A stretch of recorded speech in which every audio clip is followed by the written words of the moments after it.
Good day everyone, my name is Branden DeFoort, and if you're tuning in to today's e-learning, we'll be covering the topic of empowering people to be in charge of their own story. Buckle up.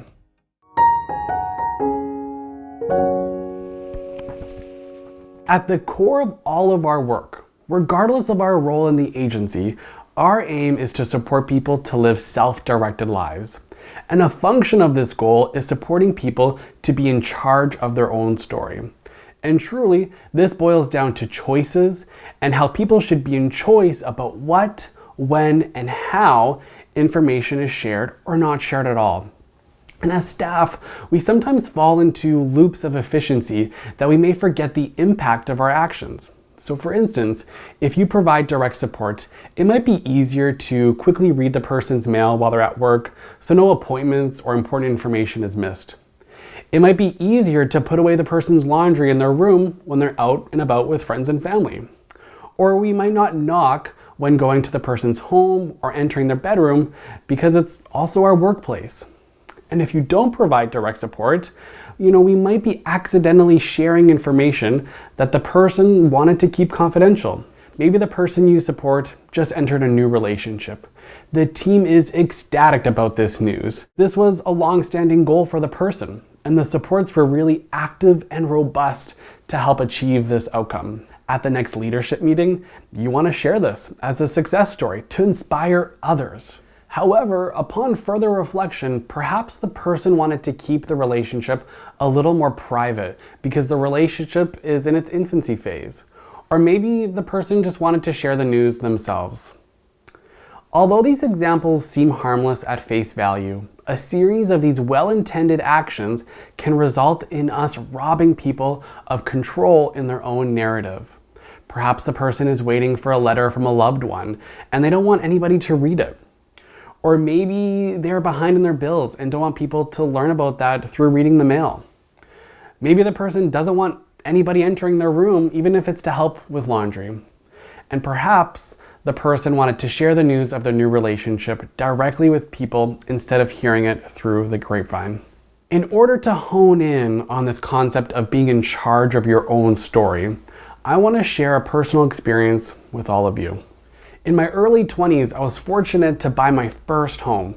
This was a 120-year-old home in rural Manitoba, and it had hardly seen any renovations or upgrades. My family and I invested 2 years of blood, sweat, and tears into this home. We re-insulated the home. We did this beautiful sage green siding with wood shakes. The roof was completely redone. We had re-drywalled the second floor. I had sanded the original hardwood floors to bring them back to life. And I also created this really unique wood panel wall in the living room, and so on. There were tons of upgrades. And this house was truly transformed in those 2 years. Now, I also consider this time in my life my grind years because I was a single man with a lot of expenses. I was essentially working 2 full-time jobs from 7 in the morning to 11 in the evening every single night. Plus, I also had a 2-hour commute since I lived in a small rural town called Saint-Jean-Baptiste. But I loved my house. I loved seeing the improvements that was a result of my hard work. That is, until my grind years started to catch up with me. And so there was one night in particular that was challenging for me. I'd arrived home from a late shift and wanted to make a quick dinner and unwind for the night. I lit a candle, I listened to some chill music, and made the easiest and quickest meal I could think of, which was craft dinner. Now, I must have been so tired because I don't even remember going up to my room and eating the macaroni. But what I do remember is being woken up to the horrifying smell of smoke. And so to make a long story short, my house was on fire. And luckily I managed to jump out of the second floor window and get to safety. I remember the volunteer firefighters arriving so fast, and they looked at the house and said they'll be able to save it. That is until the smoke reached the attic, and I still had this old school wood chip insulation in the attic, and the entire home caught on fire.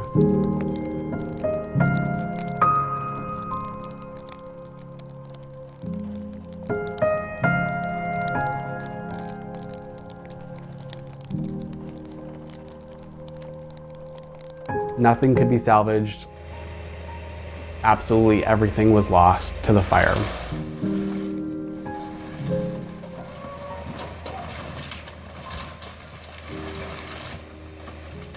And so you might be wondering, why am I sharing this really intimate story with you? Well, that's because I am in charge of my story. So there are two potential causes of the fire. I had this really old fridge and the compressor could have exploded. Or the other reason is that when I went up to eat my dinner, I forgot to blow out the candle. Now, I share this with you because for the longest time, I told people that it was the fridge compressor. I was so ashamed that I wasted my family's time in renovating this home, that I put so many volunteer firefighters at risk. The guilt consumed me. And so I took charge of my own story and just told them that it was the fridge compressor.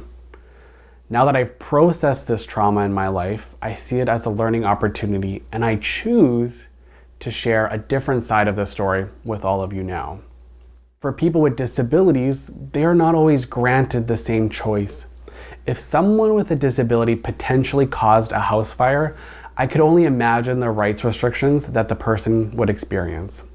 That incident report would haunt the person for the rest of their lives. People would likely not have choice in telling their story, and others would just be made aware of this incident. And so for me, the insurance company, they knew it was either the candle or the fridge compressor, and frankly, they couldn't care less because it didn't change my coverage. I was still insured. But on the flip side, if someone with a disability were in my shoes, they would probably see restrictions for the rest of their life and would likely never be able to live in a supported, independent living model. In fact, I know of one person with a disability who accidentally left the stove on and left their home. So in response, the person had to move in a 24/7 shift-staffed home, all in the name of safety. Now, keep in mind, there was no fire, there was no damage, there was no harm, yet the person's life changed forever just because they left the stove on. And in my situation, I was able to rebuild this beautiful home. The insurance never flinched. Nobody came to me and said I'd proven not to be, responsible enough to own a home. My bank was not threatening to take away my mortgage. And yet the biggest difference between my story and the person who left the stove on is that I didn't have a disability. So I was given much more grace.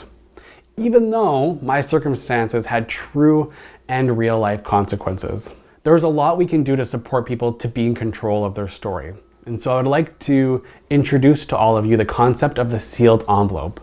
So let's say there is a specific incident or information that the person does not wish to share with everyone, and in particular with that revolving door of new staff.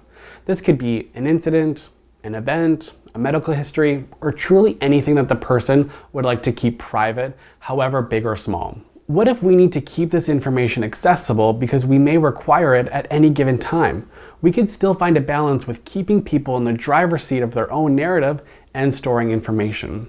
So you can put this information in a sealed envelope, and written on the envelope it can say that this information can only be accessed with the expressed consent and in the presence of the person. So this allows the staff to get to know the person before learning some of the most intimate details about them. If one of the first things that people learned about me was that I caused a house fire, that would seriously impact their perception of me. That I might not be responsible to cook, or that I may not be trusted to be alone. Yet people grow, people learn, and people should be in charge of their own story so their past selves don't become the prevailing reputation. So the sealed envelope is just one tool that helps us protect people's confidential information, but also keeping people in the driver's seat of their own lives. When people are in charge of their own story, this will assist your mission of supporting people to live lives of their own design. And just like that, folks, that concludes today's e-learning on being in charge of your own story. I want to thank you for tuning in, and we'll see you next time.